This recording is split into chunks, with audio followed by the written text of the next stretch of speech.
nice. I've been here before. When we spoke with you before. Who knew it was going to turn out this well, though, really? I told you we're going to do a lot of things. Nobody thought it was going to turn out like this. This has been crazy.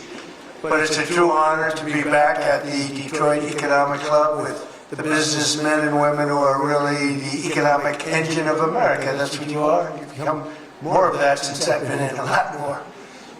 Factories and plants were going to close, and now they're going 24 hours. I just let Bill Ford, he's running his plant, 150 plant, 24 hours a day, round the clock. It wasn't running that way 2 years ago, I can tell you.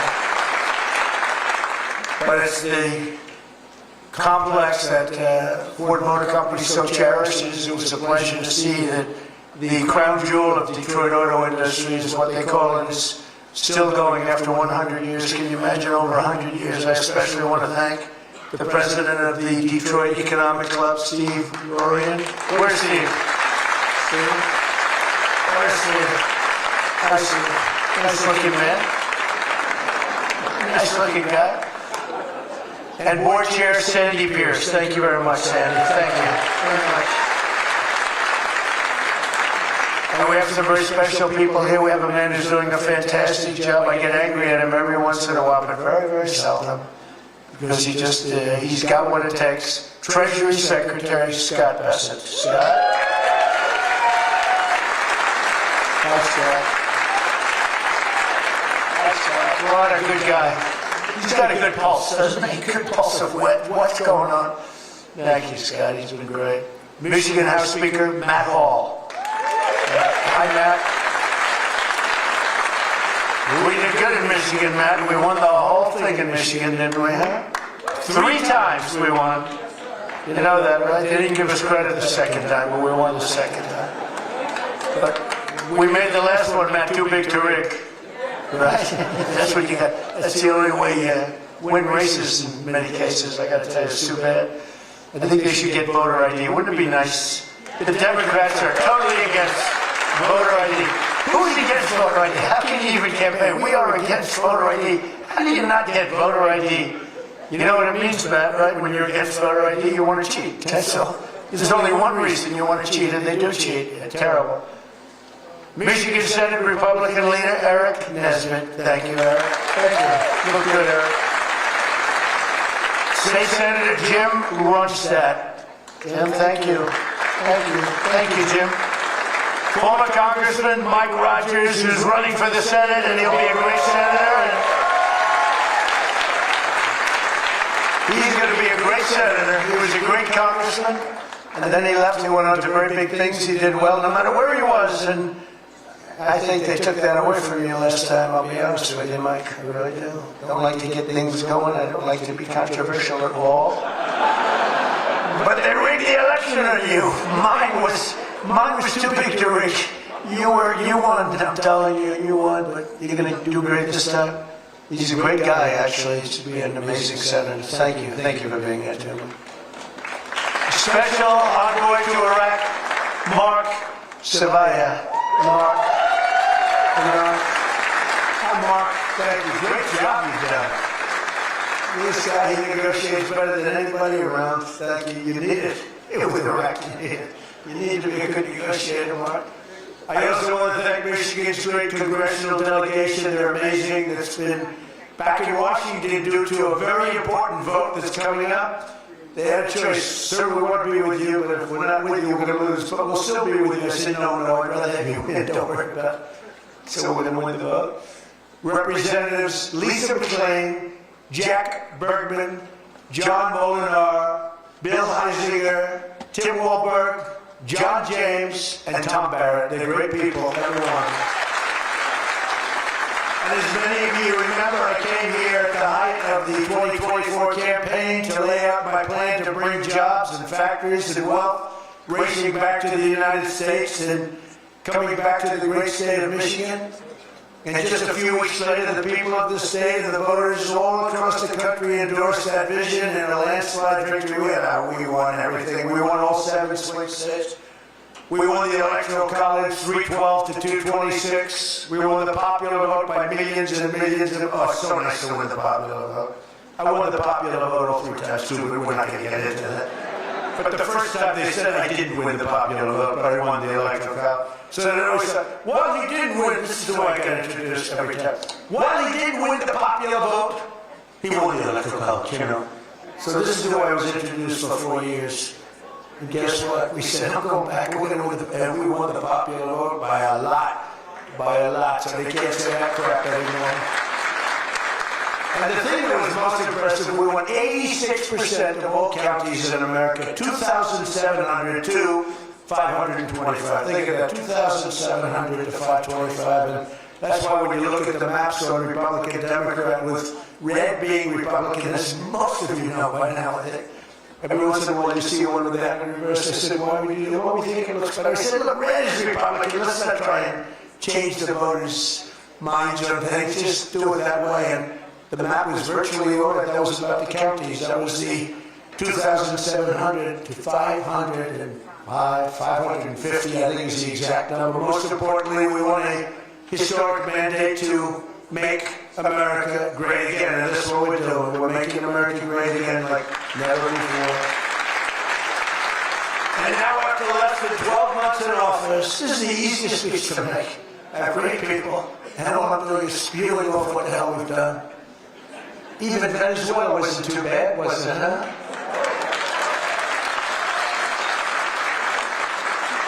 But you have people, Democrats, they say, I don't know, we should have done Venezuela, I don't know. Anybody that says that hates our country, okay? That was as flawless an attack as there has ever been.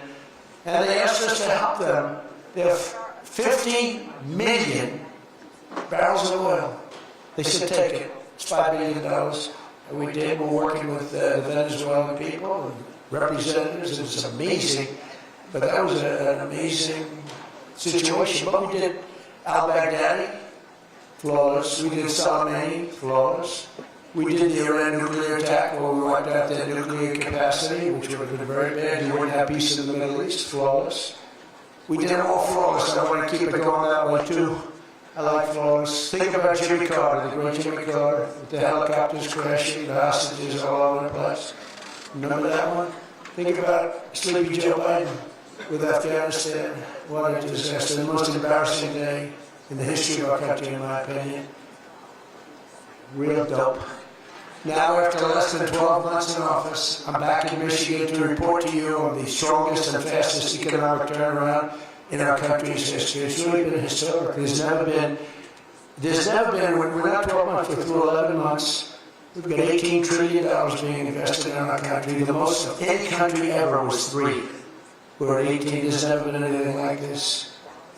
You are so lucky I allow you into this room to even be with me. I'm kidding. I'm kidding. The fake news will say, don't think he's hot stuff. Right now, I'm feeling pretty good, though, I will say. Oh, you're so lucky to be here. Under our administration, growth is exploding, productivity is soaring, investment is booming, incomes are rising, inflation is defeated, America is respected again like never before, and other than that, we're not doing that well. Now, think of all those things I just said. Every single inflation down, growth at an all-time high, stock market, every day, 48 days in a row, 48 days during the course of 11 months, we hit a new high on the stock market, all of them. 1 year ago, we were a dead country. Now we are the hottest country anywhere in the world. That was said to me by many leaders. By almost every metric, we have quickly gone from the worst numbers on record to the best and strongest numbers, the most dynamic numbers, and an economy that is far ahead of even my optimistic. I had a very optimistic schedule. I thought, I didn't think it was, but people said it was very optimistic. Turns out to be very pessimistic by compared to what we've done. But we'll go down as the greatest in history, the greatest first year in history nobody's ever had, just based on the numbers. Based only on the numbers, not based on me, based only on the numbers. Because, you know, you get these guys like the governor of California likes to say how well he's doing. California's doing horrendously, but he says that, well, we base it on numbers. There's never been numbers like this. Through 4 long years before I took office, crooked Joe Biden and his allies in Congress inflicted the economic nightmare known as stagflation. How many times have you heard the word? We hit it with Joe. We hit everything. What a disaster. Meaning low growth and high inflation. How does that work? Not good. So you have lousy growth and high inflation. In fact, it's the lowest growth ever and the worst inflation in the history of our country. That is really tantamount to not having a good 4 years, right? In other words, Sleepy Joe, the people that ran the oil pan were a complete and total disaster for our nation. They were a disaster for our nation. Had they won the election less than 1 year ago, we would have been, as I've often said, Venezuela on steroids. Now I'm Venezuela's biggest fan. We're working with them, but they came down from a very high number to a disaster, disaster. And we would have been Venezuela on steroids, and we're bringing Venezuela back, and we're going to be great for Venezuela, great for our country. We're taking in, as I said, millions and millions of barrels of oil, and now they're coming in initially on a daily basis, 50 million, and values of over $5 billion. That's in one day. Just think of it, the biggest ships in the world can take 1 million barrels. The biggest ships in the world take 1 million, we have 50 million barrels. We need 50 of the biggest ships in the world just to get it out. We're bringing it in to be refined. It's an incredible feeling. It's great. Winning is a good thing. We're going to work with Venezuela. We'll make that country very strong again. We'll get oil prices down even further. We have it down at about a 6-year low, 7-year low, but we're going to get it down further. Joe Biden gave us a colossal stagflation catastrophe, but my administration's rapidly and very decisively ended that. We have quickly achieved the exact opposite of stagflation. Almost no inflation and super high growth. So we have the highest growth we've ever had. Think of that. The highest growth we've ever had, and we've only been there 11 months. Think of what we can do for the rest of it. But do we have wood around here or not? We have one of them. Everything's plastic nowadays. It's very tough. Now we have the greatest growth, and we have, inflation way down. But we inherited terrible growth, and we inherited the worst inflation in the history of our country. The fake news would say 49 years. So when I say the history, they give me a lot of time, but I believe it's the history. But let's say 49 years. Would you say 49 years is okay, right? It's pretty bad. What do you think, Mr. Senator, Mr. Future Senator? I'd say 49. What sounds worse, 49 years or history? I think 49 years almost sounds worse. Maybe I'll just use it and I won't argue with these people.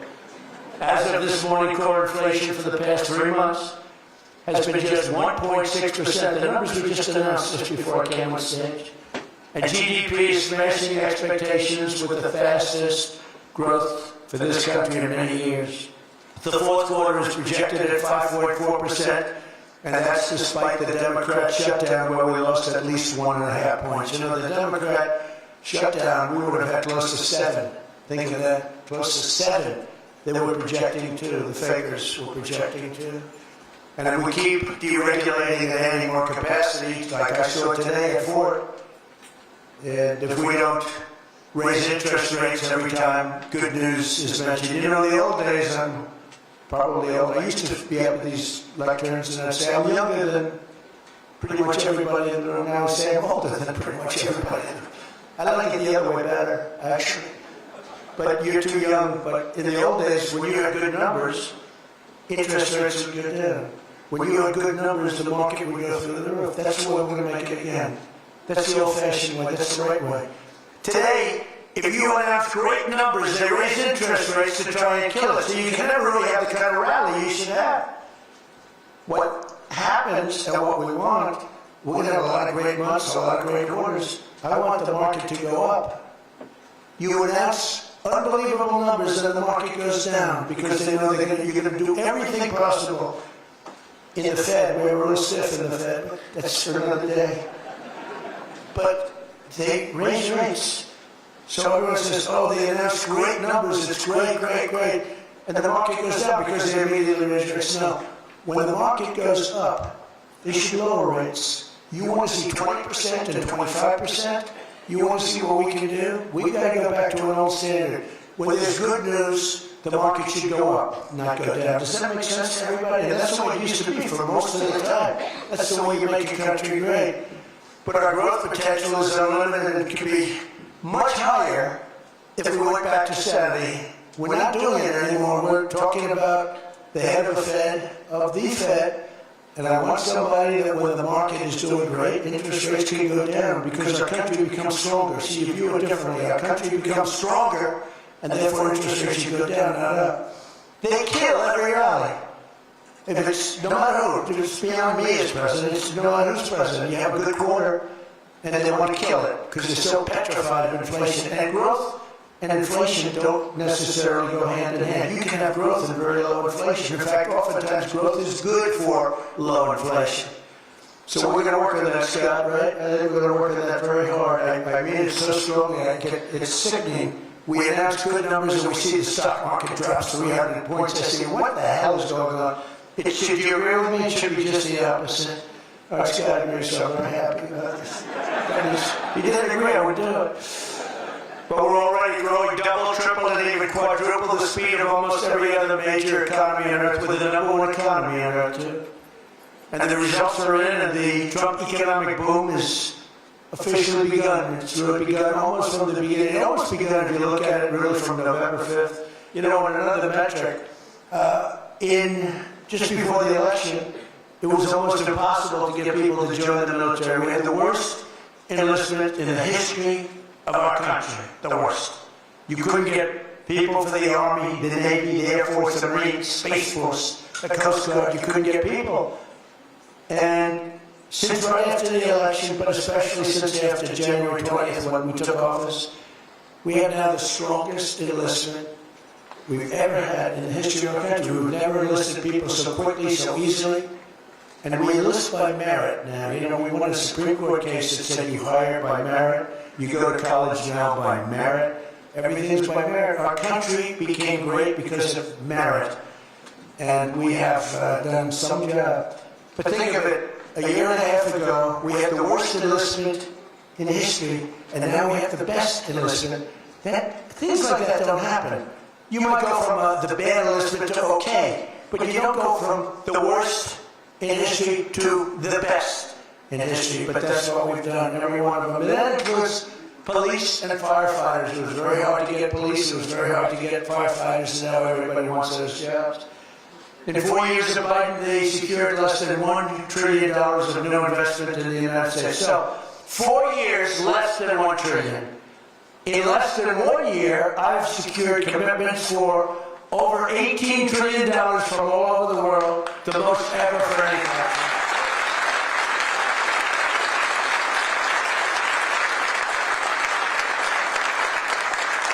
Think of that, they did, and I'll tell you what, had she won, it would be a disaster, because you would have people leave. You would have not had $1 trillion, you would have had $5 trillion, $10 trillion leaving the country, and your welfare would have doubled. When you look at what's going on in Minnesota, is that a disgrace? Is that a disgrace? Well, we'll talk about that. Under Biden, we had the highest trade deficit ever recorded, losing more than $1 trillion every single year. How about that? It was killing Michigan, and everywhere else in our country was being absolutely destroyed.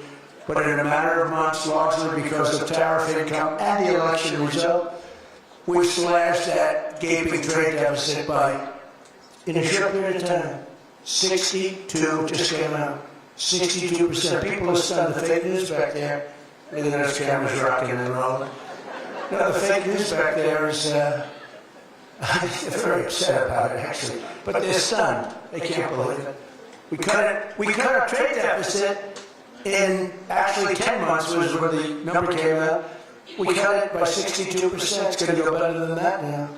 The stock market is now the highest in history since the election. We've set all of those records, and I think an all-time record that's so important to me because so many people have them is boosting 401ks and retirement accounts for millions and millions of Americans. People that are in the police departments, the fire departments, people that are construction workers. A policeman came up to me recently, a nice guy guarding me. He's a perfect guy to guard me. He's a massive guy, big, strong guy. He said, "Sir, you made me look so good in front of my wife." My wife thought I was a horrible investor because every time I invested, we lost money. And we have a 401k, and I'm up like 85%. She thinks I'm Warren Buffett. She thinks I'm brilliant. She's now calling me brilliant. It makes my life much easier. I love my wife much more now. She calls me brilliant every time. And she said, don't worry, you're going to do even better for the next 3 years. But one of the biggest reasons for this unbelievable success has been our historic use of tariffs. It was the tariff that made America strong and powerful in past generations, and then we got off and we went to the income tax system, great going, fellas. You know, we were the strongest in 1887, relatively speaking. That was around the McKinley time, Teddy Roosevelt, and some others, but we were really strong. It was all tariffs. And I know what happened. Some of these countries got together and they say, hey, convince the United States that it's no good, the tariff system is unfair to us. And so some genius, I don't know who, I don't want to get into it, but some genius said, oh, let's go to an income tax system. So instead of foreign companies and countries paying everything, the people started paying. And then after that, you had a depression, but that was a long time. That was in like 1913, you had the tariff switch into income tax. And then in and they like to blame tariffs. Yeah, but I don't say blame tariffs. No, they brought tariffs back in 1932. They brought it back to try and save the sucker. But it was in 1929, because a lot of people, you know, the anti-tariff people. Now, an anti-tariff person is a pro-Chinese person, like Coke. This guy's fought me in every election I've ever been in, and I've kicked his ass. He inherited a lot of money. And I don't know the gentleman. But he fights me, and then he goes out and says, I made more money with Trump than I ever made in my life. And then he supports these other people that were total losers. Gives them a lot of money. But they made more money. Everybody makes money with me. I always made money for people. Now, it's tariffs that are making money for Michigan. And the entire country is stronger and safer and richer than ever before outside of that period of time. You know, if they had what was called the Great Tariff Act of 1887 or something like that, and there was a great group of people like yourselves, they picked really smart people to sit on a committee.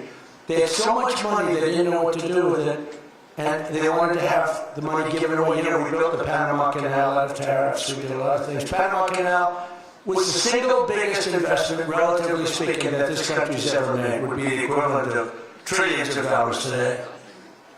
And Jimmy Carter gave it away for $1. It was also the most profitable thing ever built. In other words, like buildings or casinos or anything, the most profitable thing ever built was the Panama Canal. And brilliantly, Jimmy Carter thought the country of Panama should have it, even though we lost 36,000 people to the mosquito. You know that, right? To the mosquito and a certain snake, which was not a very nice reptile. This is a brutal reptile. You got bit, it was over. It was just like, bye-bye, everybody. We lost 36,000 people. Malaria, the mosquito, and the snake. And he gave it away for $1. Well, at least we got $1. That's better than most of those guys do. We got $1 for the most expensive thing ever built, most profitable thing ever built, too. Makes so much money. Every prediction the critics made about our tariff policy has failed to materialize. The evidence shows overwhelmingly that the tariffs are not paid by American consumers, that they're paid by foreign nations and middlemen. And Scott went over that with us before. And they're paid by middlemen. They raise the thing. Countries get involved. They pay because otherwise they won't have companies. They won't be viable. And we're the big beneficiary. Once again, the so-called experts were 100% wrong, and Trump was right. People of Michigan were 100% right. You elected the right guy. If you had the other person, everybody, we wouldn't even be having a meeting today, probably. There'd be no meeting. The economic club would be saying, like, man, we're doing bad. It's going to be awfully tough to get people to show up. This is going to be tough, Mr. Chairman. This is going to not be a good day for us. We don't want to have. Let's cancel the meeting immediately. The Trump tariffs have delivered us trillions of dollars of new investment, unprecedented new partnerships on minerals, rare earths, defense, and artificial intelligence at historic levels of foreign military sales. You have the Supreme Court now going to rule on whether or not we can use tariffs. Can you believe this? A case brought about by people that are China-centric. Foreign-centric, but China-centric. I wouldn't want to know I was China either. You know, China's one of our biggest taxpayers right now. China, would you ever believe you hear that? And they've been great. My relationship with President Xi has been great, but we have a group that's foreign-centric, China-centric, suing, and we'll figure something out. If we don't win, we should win. We should win. So great for national security. I ended 8 wars. Think of that, 8 wars. And without trade and tariffs, you wouldn't have been able to end any of them. But they brought hundreds of billions of dollars pouring into the United States Treasury, helped curb inflation, and helped cut the federal budget deficit by a staggering 27%, and that's only for a short period of time. The number's much bigger than that when you add in the full year. And I've told people I got into a lot of trouble because of the fake news right there. I told people, I said, tariff is my favorite word.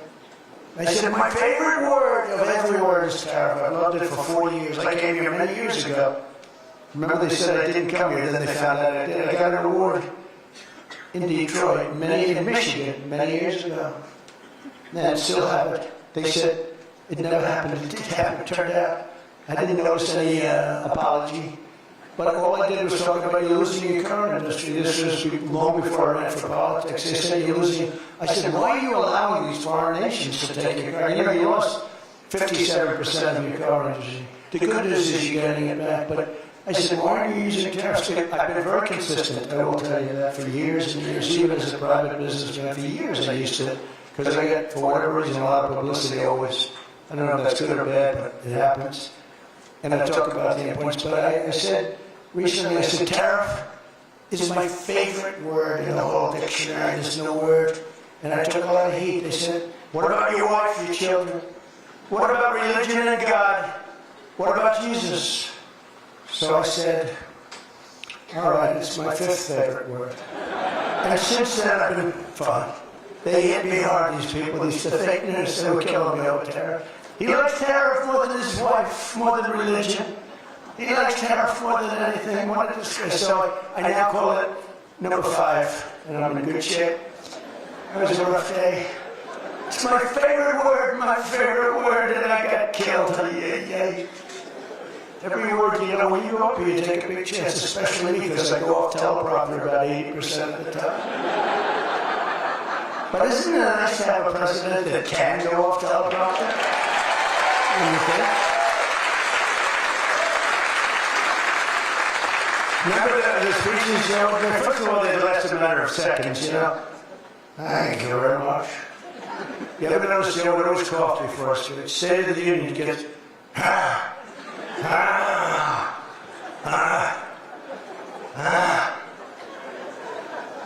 ladies and gentlemen. And then it would be like very short. Although the one time they had him spruce up pretty good, remember, he was Isaac Kite.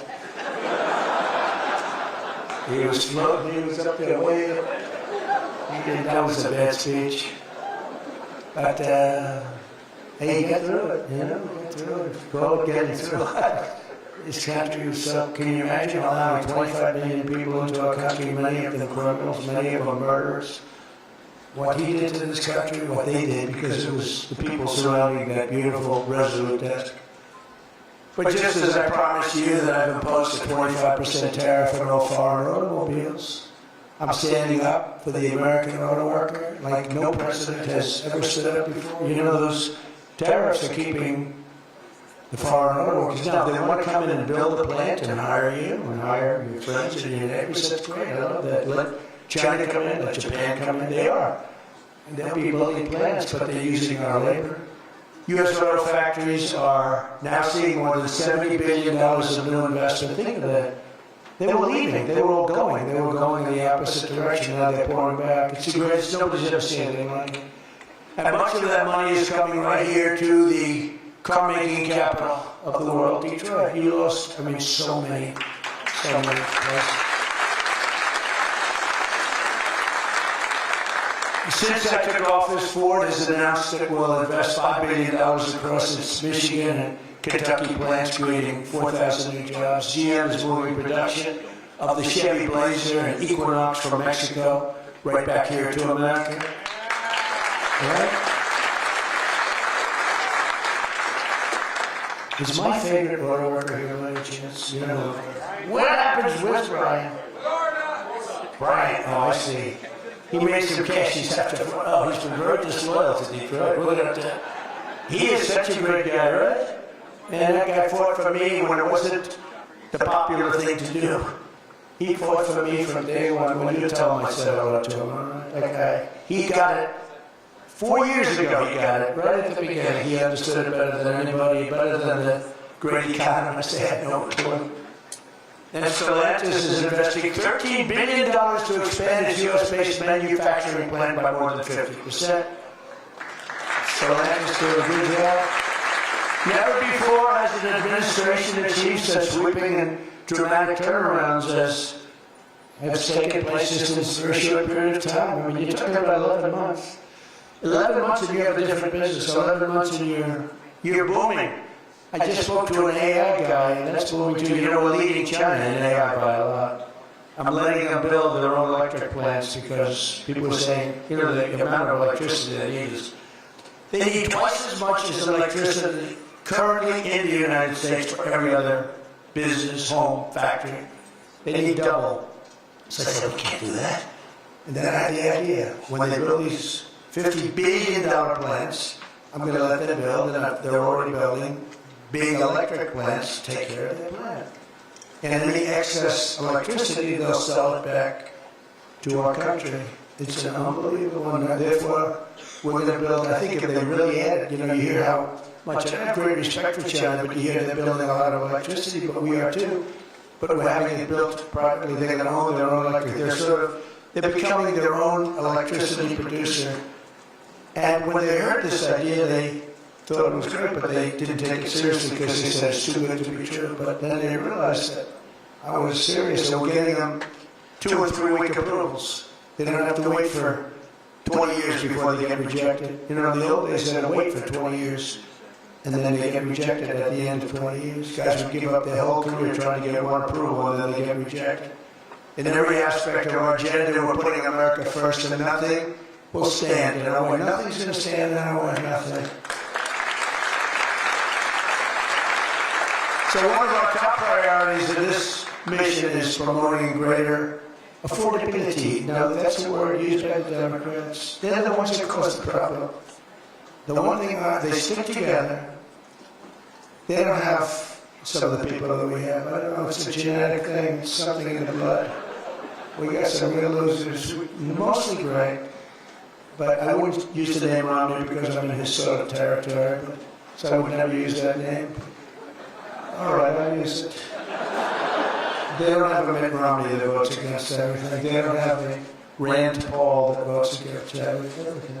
I got him elected twice. He was a so-called loser. I went to Kentucky where I won by a lot. I did a rally for him. Then I did another rally, he won. Then I went the second time, he won. And he votes against all the time. It's just crazy. I don't get it. And you have Lisa Murkowski and you have Susan Collins, disasters. And you had a gentleman from Indiana that I don't believe it, Todd Yotley, voted against. And you say, why are you voting against? They can't give you an answer. They're unable to give you an answer. It's like, why are they against the attack on Venezuela? They're against the attack after they found out it was the most successful attack, probably the most talented, most brilliant tactically attack that we've had maybe in 100 years. And they're against it. Well, there's one thing if the attack failed, I'd probably do that too. Change. I'd be in favor of them to fail to say, I told them not to do it. That's what they do. But here we have one of the most successful attacks ever. And they find a way to be against it. It's pretty amazing. But it's a shame. We have some others, but not many. We have a great party, but we have people, the Democrats, whether you like them or not, they stick together like glue. They have horrible policy. Thank God they have horrible policy. Because they're smart, they're evil, they're vicious, but they have bad policy. For instance, you could be a genius and try selling men playing in women's sport. You could be a genius, try selling transgender for everybody, open borders, let the world come in, let the world's prison population come into the United States, including all of the murders, 11,888, that's what we're trying to get out of Chicago and Minnesota, these places. So they stick together, which I admire because I'm a very loyal person, but they have horrible policy. Can you imagine if they had good policy? They were on this morning talking to all the reasons that men should be playing in women's sports. They had a football guy there, flag football. This guy was like 6'6", he weighed 290 pounds with zero body fat. And they had a few young women. They were the size of his leg. He wouldn't have had to run. He could have just walked. They couldn't have done a thing about a 10-hop. Would have to jump on it. Wouldn't have had any impact. I don't think he would have been like a fly.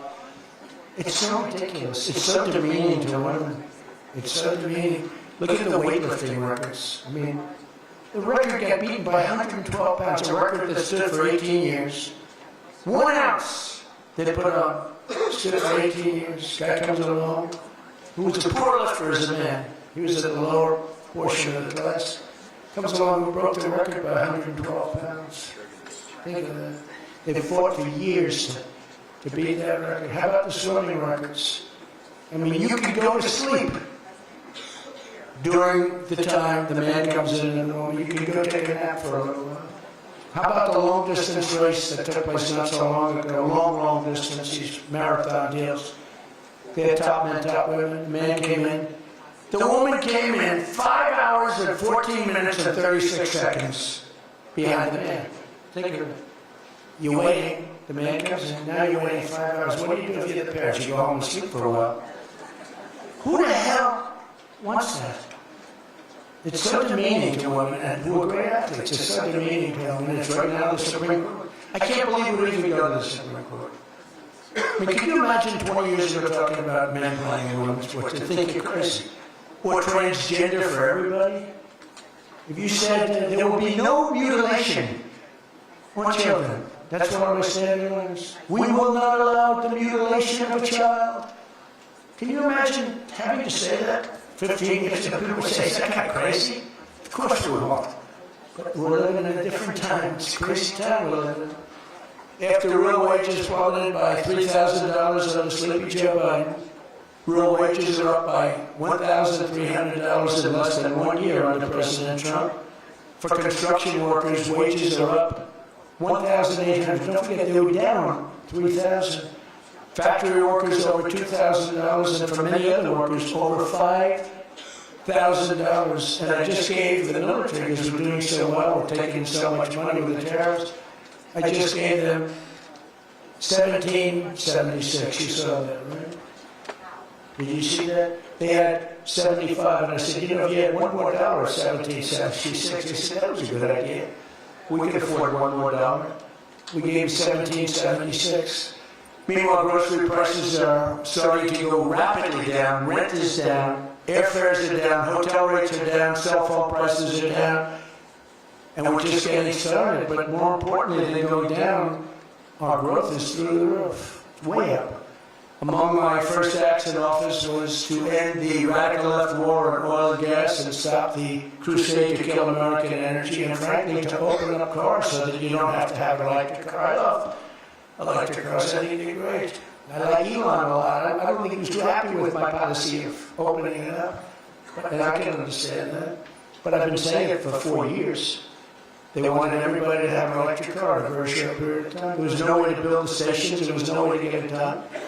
I want you to have gasoline-powered cars. I want you to have electric. I want you to have hybrids. I want you to have everything. Hydrogen, I don't know about. I'm hearing it's not testing so well. It's fine, except when there's an explosion, you're a goner. Now, you heard that with hydrogen? I have one guy's trying to sell hydrogen, and I say, yeah, but, sir, that only happens 1 in 100, oh, great. When it happens, they find the body like 300 yards down the road. So I said, I'll pass on hydrogen. Maybe there's something I don't know about, but is anybody in the hydrogen car business? Gasoline is now under $2.50 a gallon in 17 states and under $2 in many places. We have some states it's $1.95, $1.99, $1.97. As we speak, these are gas stations, and think of that. We have gas stations in the Detroit area where you can fill up for less than $2.30 a gallon, whereas 2 years ago it was $4.50, and in many places it was way over $5. Think of that, $2.30. You see it. That's like a massive tax cut, which we gave you under the great big beautiful bill, by the way. no tax on tips, no tax on Social Security, no tax on overtime. And with our extremely successful operation in Venezuela earlier this month, that number soon is going to go up because we're going to have a lot more energy, with a lot, as opposed to a country that's going to be totally shut down. No fuel, no gasoline. It's, you know, they say it's got more than Saudi Arabia. Who knows? Got a lot. And by the way, to all Iranian patriots, keep protesting, take over your institutions if possible, and save the name of the killers and the abusers that are abusing you. You're being very badly abused. If the numbers are right, and I hear 5 different sets of numbers. I hear numbers, look, 1 death is too much. But I hear much lower numbers, and then I hear much higher numbers. But I say save their names because they'll pay a very big price. Then I've canceled all meetings with the Iranian officials until the senseless killing of protesters stops. And all I say to them is help us on its way. You saw that I put tariffs on anybody doing business with Iran. Just went into effect today. And I say make Iran great again. You know, it's a great country until these monsters came in and took it over. And it's all very fragile. What would happen to us? I'm telling you. If I didn't win this election, what would happen to us? In the coming weeks, I will be laying out even more plans to help bring back affordability. And again, remember, that's a fake word by Democrats. Prices were too high. They caused the high price. They never want to talk about affordability. They always go, this is an election about affordability. They say, of course, but they're good at that stuff. They're good at that stuff. They're fake. And they're good at that stuff. It's an election about high prices that was caused by the Democrats and that I brought down a lot. And remember, when you see energy coming down like I brought it down, gasoline coming down, that brings everything else down. It's so much bigger than any other factor. When gasoline gets to be $1.99 a gallon, everything comes down. The donuts come down, the truck that delivers the donuts, the stove that makes the donuts, the whole thing, it all comes down. And it's coming down much faster than anybody can even believe. And remember, though, I always say, because here normally when that goes down, the world comes down, that's the bad way of bringing it down. Our growth is through the roof. So I always want to say that whenever I say prices are coming down, but our growth is going way up. 2 beautiful events, the exact opposite of the Biden administration. As part of those efforts at Davos, next week I'm going to provide much more detail about our housing policy so that every American who wants to own a home will be able to afford one. We have some great things happening with housing, as you know. You saw the $200 billion buy-in on bonds and mortgages. This will include a ban on large institutional investors buying up single-family homes all over the country and making it impossible for people to buy homes. And I've also announced that the U.S. government is purchasing $200 billion of mortgage bonds to bring down mortgage rates, and it's had a huge impact. It's always so. And just last week, the average 30-year mortgage dropped below 6% for the first time in many years. It's coming down very rapidly, and that's not with the help of the Fed. If I had the help of the Fed, it would be easier. But that jerk will be gone soon. In addition, I proudly called for the credit card companies to cap interest rates at 10% for 1 year, because they're getting 28 and 30% and 32%. And it's unfair. The rates are way too high. To provide further relief to hardworking Americans will also be confronting one of the biggest factors in driving up prices, the monstrosity known as the Unaffordable Care Act. You know what that is, right? It's Obamacare. A great name, Unaffordable Care Act. Did anybody ever think of that one before? It's true. It's the Unaffordable Care Act. Obamacare was a gift to make health insurance companies rich at the expense of the American people. In particular, the so-called enhanced premium tax credits were a corrupt payoff to the insurers, whose stock prices went up more than 1,000% after Obamacare was signed.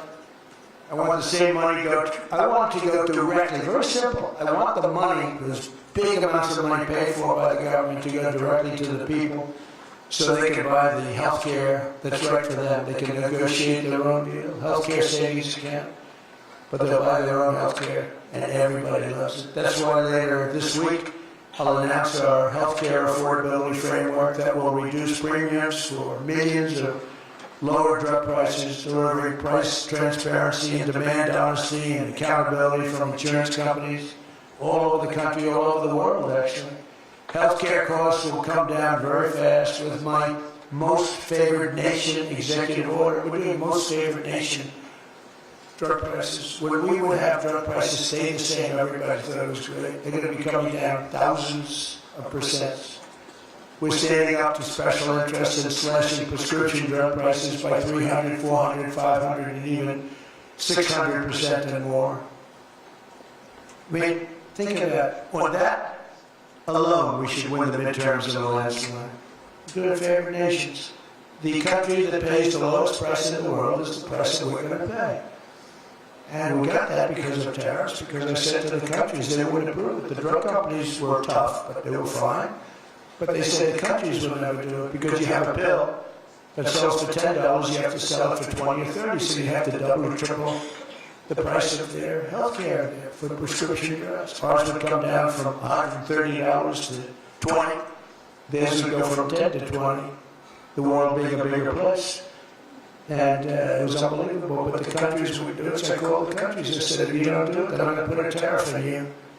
And the tariff's going to be 20 times more than the cost that you're having to pay for fair health care. And every one of them said, sir, we agree with you 100%. We would be honored to do it. It was really rather amazing. We could never do it. So think of that. Your most favorite drug prices, your drug prices are going to go down like from $100 to $10. Nobody can believe. And we can't get the fake news surrounded by it. It's the biggest thing to happen in medicine. It's the biggest thing to happen in healthcare. And I cannot get the New York Times, I cannot get anybody to write about it. Well, we got it done and we announced it was on a page way in the back of the New York Times. Same with others. They don't want to talk about it. You know why? Because it's so good. It's the biggest thing to happen. Over the past 12 months, almost every promise I made to you right here in 2024 has been kept. I've kept all my promises and much more. I mean, I've given you much more than I gave you promises and I produced much more than I said I was going to produce. I gave you the largest tax cuts in American history, cutting taxes across the board in the great, big, beautiful bill. And as I told you, I mean, who would have gotten you no tax on tips, as I said before. No tax, I say it over and over again, no tax on overtime, no tax on Social Security for our seniors. Any senior should be voting for us because the Democrats won't do this. It doesn't work for them. And we also made interest on car loans fully tax deductible so that when you go out and buy a car, if you have a mortgage or you get a loan on a car, you're allowed to deduct interest for the first time ever. That's never happened before. But only for cars that are stamped with the beautiful words, made in the USA. In other words, we're only letting that take place if the car is made like in Detroit or in the USA. Our tax cuts also provided 100% bonus depreciation on all new equipment and capital investments, meaning that for any manufacturer looking to bring production back to America, you can write it all off, everything. Not in 38 years, not in 44 years, in 1 year. You write the whole thing off in 1 year. That's the biggest thing. I think that's the biggest thing. That's the big job producer. And I've cut an unprecedented number of burdensome regulations. We're number one in the history of our country in cutting regulations. I promised to cut 10 old regulations for every one new regulation. So if we put on a regulation, the only way I'll allow it to happen is if the Secretary, like Scott Bessent, cuts 10 old regulations. But instead, last year we actually cut 129 regulations for everyone that we put in. Think of that. So nobody's ever cut regulations like I have. I terminated the insane electric vehicle mandate and ended the war on internal combustion engines. Once and for all, those engines were gone. And some people like them. And if they like them, great. And if they like electric, if they like any form of propulsion, any way you want to propel your car is okay, except for a couple of them, as I discussed. So I permanently stopped Joe Biden's ridiculous cafe standards. You know what the cafe standards are? They're standards that make it impossible for you to build a car affordably. They make it impossible for a car to really work right. The cafe standards sound so nice. The cafe standards, its environmental standards are impossible to meet. And we're canceling the EPA's absurd tailpipe emission standard, one of the worst ever. And I revoked the California emissions waiver to stop San Francisco communists from regulating automobiles all over our nation, all over our world. Boy, I have done so much for the car industry. Nobody thought it was possible to do. And that's why your industry, and not everybody's in the car industry. How many people are in the car industry in this room, in one way or another? That's a lot, relatively. It's not bad. Another urgent priority for bringing down the cost of living is to stop the colossal fraud that is bleeding American taxpayers absolutely dry. The fraud being committed by the Somali population in Minnesota. Have you heard of them? They're lovely people. Is monumental. And California, Illinois, New York, and others are just as bad. Our country has been losing over $500 billion to fraud every single year, but those days are over. We have the best group you've ever seen assemble going after fraud. In Minnesota, we're cracking down on the Somali scams, ending the brazen and shameless theft of taxpayer dollars. Well, it's going on in Maine, too, with Somalis. You know, and they don't take our ships anymore. You know why? We hit them with the same missile that we used to hit the drug dealers coming in with the boats. You know, we have drugs coming in by sea, down 97%. You've seen that? And we're really trying hard to find out who the hell is the other 3%. But we have them down 97%. And we're going to start hitting them by land, too. The hard part is done. By sea, nobody's coming. Hasn't been great for the fishing industry, however. Those that have a fishing boat, they're having a hard time getting customers. You can't have everything. Nobody wants to go on boats. Nobody wants to go like 25 miles an hour. When you see a boat with 5 engines on the back of it going 65 miles an hour, and it's loaded up with hundreds of bags that you see cellophane with weight, typically it's not fishing. How about the couple of submarines we took down? We took out 2 submarines, and the Democrats say they were fishing. No, they're submarines. They build that very fast. It's a drug-carrying submarine. They have a lot of money. And we took them out, and the Democrats claimed that they were fishing. We shouldn't ruin people's beautiful fishing journey. It's something well, we have to go through. It's really a shame, actually. We've frozen all children's payments to those states that we're talking about, and we will now require proof of attendance in order to receive federal funding for child care. How about all these child care places in Minnesota where there's no children? They go there, they get paid millions and millions of dollars. The biggest operation in all of Minnesota had no children. And we pay millions of dollars. They're scammers. They always will be. And we're getting out, and we're not going to pay them. We're not going to pay Minnesota. Right, Scott? We're not paying Minnesota any more money for that. Any of that crap. It's a big scam. It's a giant scam. We're by an incompetent, crooked guy. He's an incompetent, crooked guy. And also we're freezing any and all welfare payments going to illegal immigrants that will start effective immediately. So when illegals come into California, Gavin Newsom, they come into California, and they send us bills for people coming in and we're not paying it. So we're working on that very strongly. Just don't pay it. As Nancy Reagan would say, just say no. You remember Nancy Reagan? Just say no to drugs. It's a little more difficult than that, I guess. Right? Just say no. Additionally, from this moment forward, if you're on public assistance, like almost all Somalis are, you see where 94% of them are public assistance. You can't wire money out of the country back to your bank account from where you came. But more importantly, we probably aren't even going to give them the money anymore. The money going to them because of the tremendous abuse and probably illegality being perpetrated on our country. We're not going to give them the money. We're not giving them the money. It's massive numbers of people. A scam in our country. You know, they came from a place with nothing, and they come here and they drive around in Mercedes-Benz. You know, the Mercedes-Benz dealers do well in that area of Minnesota. They have nothing. They get welfare payments, and they have Mercedes-Benzes. It angers me so much, but we're going to straighten out our country. This was done under Biden and Obama, very much under Obama. It all started under Obama. And we just can't, we've got a great country, we're not going to screw it up. But this is one of the great scams ever. They had the same thing in Somalia and Maine. Who would think? I never saw that happening, but in Maine it's really crooked as hell too. But it's not just Somalia. It is them, but it's not just. There are many other places, many other people. The whole country, if we stop this fraud, this massive fraud, we're going to have a balanced budget. That's how much money we're talking. We'll have a balanced budget without all the growth I'm talking about. And then you add the growth, we got one hell of a country. We're giving 90-day notices to places like California, Scott. Right away we're going to send out that notice.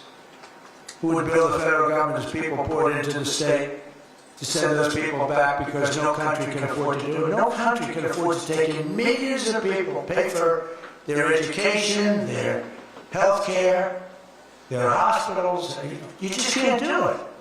And we all have a heart, you can't do it. But many of those people are murderers. They're people released from jails, prisons, mental institutions, insane asylums. They're people that are drug dealers. They're addicts.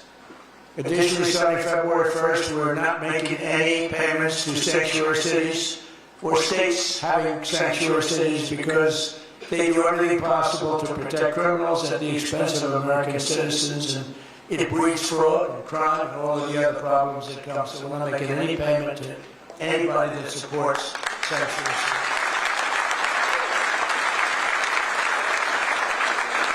We have also suspended nearly 8,000 SBA loans, Small Business Association loans, to suspected scammers in Minnesota, which are many. It's a great state. It was a great state. Now it's getting destroyed by that stupid government. What a stupid guy he is. But he's a crook. I mean, he's an incompetent guy, but he's a crook. He allowed this to go. You can't have corruption at a scale that nobody's ever seen before, and you're sitting as a governor and you don't know what's going on. It's impossible, even though he's a stupid guy. We're investigating large-scale visa fraud, and the Department of Justice has already charged nearly 100 people in criminal conspiracies in Minnesota. They're all. Last week we announced that I'm creating a brand new division at the Department of Justice, a legal strike force led by a really tough, smart new Attorney General for fraud. He's a fantastic young guy. He's so impassioned to do this properly. We intend to imprison any fraudster, politician, or public official involved in these sick plots to loot and pillage our country. Think of that Ilan Omar. She lives in Somalia. They don't have a government. They don't have a military. They don't have police. They don't have anything. All they have is murder and robbing ships, bringing in ships, pirates. That's stopped. Same missile, ping. That's the end of them. It's amazing how they can stop corruption. Those missiles, they never miss. The same one, exactly the same one. But think of it, she comes from a country with nothing, and she comes here and she tells us about our Constitution. I have a constitutional right to rip off the country. She's a total scam artist. Anybody knows. How do you let her get away with it? AOC plus 3. She was one of the 3.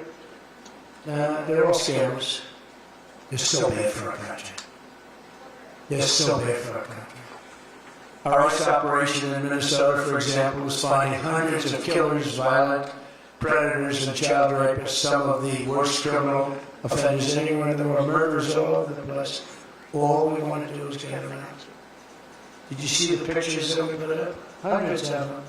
Murderers wanted for murder, wanted for the worst drug selling. One of them is one of the biggest drug dealers in the world.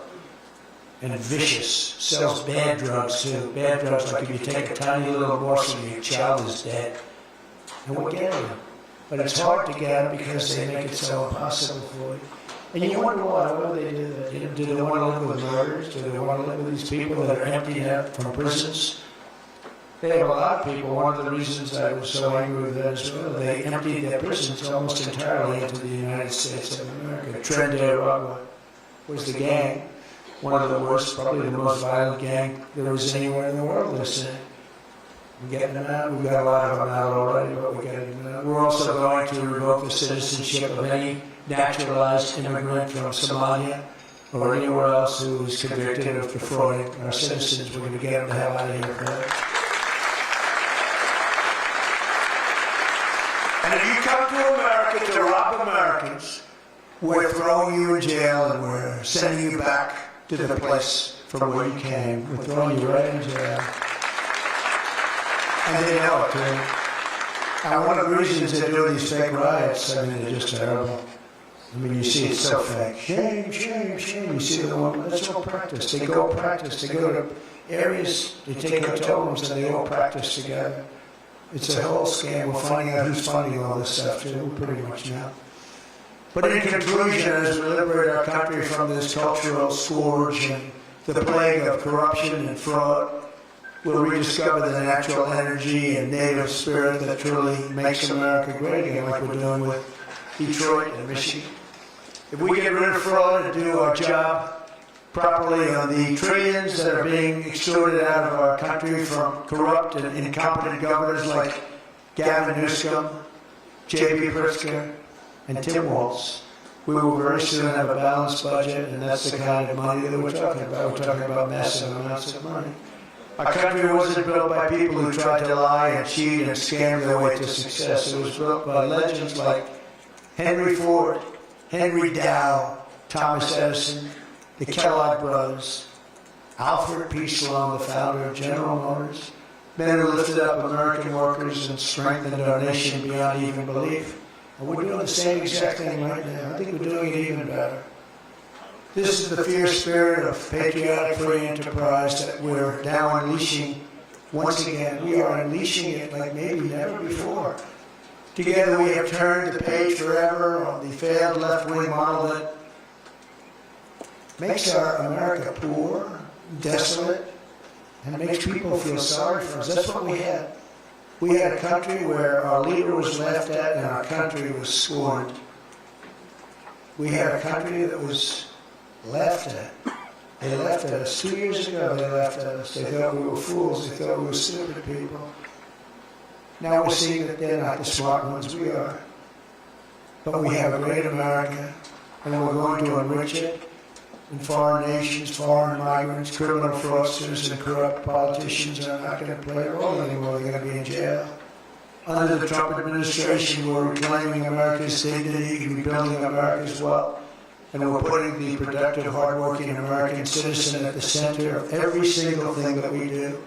They were the ones that built America, and they will build it up again, and that's what they're doing at levels nobody thought was possible.